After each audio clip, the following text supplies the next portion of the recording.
દેશમાં સોલાર ઉર્જાને પ્રોત્સાહન આપવાની વાતો વચ્ચે હવે સોલાર સિસ્ટમના ભાવમાં મોટા વધારાની આશંકાએ ગ્રાહકોને ચિંતા વધારી છે। સરકાર એક તરફ હરિત ઉર્જાનો ઉપયોગ વધારવા અપીલ કરી રહી છે તો બીજી તરફ નીતિગત ફેરફારો અને સપ્લાય ચેનની અવ્યવસ્થાના કારણે સોલાર પ્રોજેક્ટ મોંઘા બનવાની સ્થિતિ સર્જાઈ છે।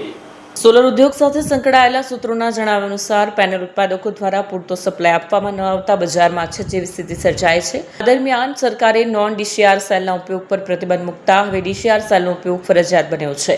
ડીસીઆર અને નોન ડીસીઆર સેલના ભાવ વચ્ચે અંદાજે 30% જેટલો નફાવત હોવાનું જણાવાઈ રહ્યું છે। માત્ર સોલાર પેનલ જ નહીં પરંતુ જીઆઈ પાઇપ, ઇન્વર્ટર અને અન્ય જરૂરી સાધનોના ભાવમાં પણ વધારો નોંધાઈ રહ્યો છે। સવાલ એ છે કે જ્યારે સરકાર સતત ઊંચા બચત અને સોલાર અપનાવવાની વાત કરે છે ત્યારે તેવી નીતિઓ કેમ અમલમાં મૂકવામાં આવે છે જેના કારણે સામાન્ય ગ્રાહકો પર વધારાનો આર્થિક બોજ પડે। સોલાર ક્ષેત્રના વેપારીઓ અને ગ્રાહકો સરકાર પાસે માંગ કરી રહ્યા છે કે ઉત્પાદકો, સપ્લાયરો અને સંબંધિત વિભાગો સાથે તાત્કાલિક બેઠક યોજી ભાવ વધારો નિયંત્રિત કરવા અને સપ્લાય ચેઇનની સમસ્યા દૂર કરવા માટે અસરકારક પગલાં લેવામાં આવે। એક તરફ દેશ સ્વચ્છ અને સસ્તી ઉર્જા તરફ આગળ વધવાની વાત કરી રહ્યો છે પરંતુ બીજી તરફ વધતા ખર્ચ અને નીતિગત ગૂંચવણો સોલાર ક્ષેત્રની ગતિ ધીમી પાડે તેવી ભીતિ વ્યક્ત થઈ રહી છે। હવે જોવાનું રહેશે કે સરકાર આ મુદ્દે કેટલા ઝડપથી હસ્તક્ષેપ કરે છે, સામાન્ય ગ્રાહકોને રાહત આપવા માટે શું પગલાં ભરે છે।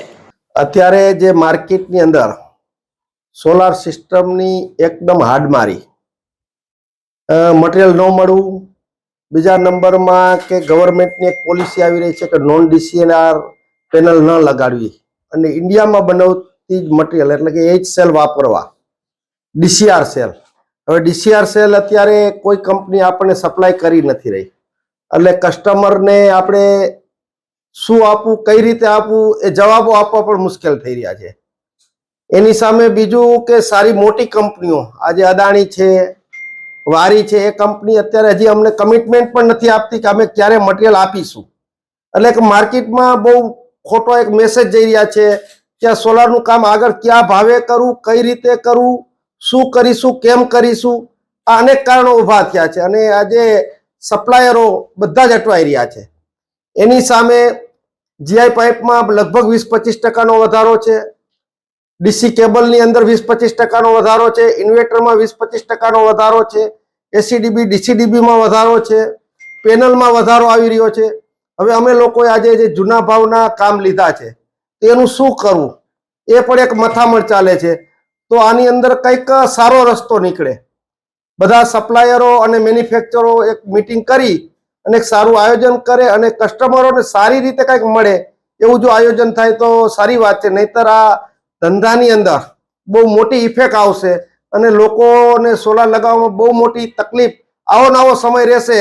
તો હું જોઈ રહ્યો છું કે 2 મહિનાની અંદર એક સોલારને બહુ ખોટા વે તરફ જઈ રહેશે કે લગાવવાની બદલે માણસો વિચારશે કે શું કરવું।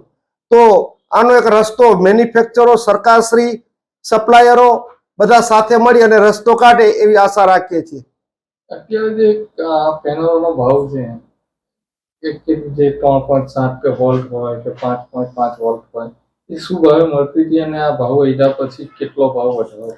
અત્યારે પેનલનો સમજી લો કે લગભગ 1 મહિના પહેલા 1 કિલોવોટના પેનલનો ભાવ 23 રૂપિયા હતો એટલે કે 23,000 કહેવાય ખાલી પેનલનો ભાવ। એ આજે 26,000 રૂપિયા દેતાય વધતું નથી એટલે 1 વોટે 3,000 રૂપિયા વધે છે 1 કિલો વોટે અને છતાંય મળતી નથી। તકલીફ એ છે। કેટલા ટકા મોંઘવારી વધી જશે? 25 થી 30%। અત્યારે આપણે સોલર લગાવીએ તો સબસિડી આપતા લગભગ 96-97 હજાર થાય। હા, એ લગભગ 25 થી 30% નો વધારો આ મહિના પછી આવી જશે એવું લાગી રહ્યું છે આ અત્યારની માર્કેટમાં જોતા તો। એટલે બહુ કોસ્ટ વધી જશે। 25-30% વધારો એટલે સરકાર આપણને જે સબસિડી આપે છે એમાંથી ઘણું બધું એટલે કસ્ટમરને જે ફાયદો મળે છે ઓછો થઈ જશે। હાલમાં સોલાર માટેના કપરા ચઢાણો છે। સોલારના બિઝનેસની અંદર હાલની વૈશ્વિક પરિસ્થિતિ તેમજ ગવર્મેન્ટની પોલિસી નોન ડીસીઆર અને ડીસીઆર આ બંનેને લીધે કસ્ટમર તેમજ ઈપીસી જે કામ કરી રહ્યા છે કોન્ટ્રાક્ટો એ બંને ઉપર એક જાતનું બર્ડન છે। ઘણી વખત અમે અત્યારે જે વૈશ્વિક પરિસ્થિતિ છે એની હિસાબે મેટલના કોઈ પણ કોપર હોય, જીઆઈ હોય અથવા અમારા પેનલ હોય એમાં દરેકમાં ભાવ વધારો થયો છે।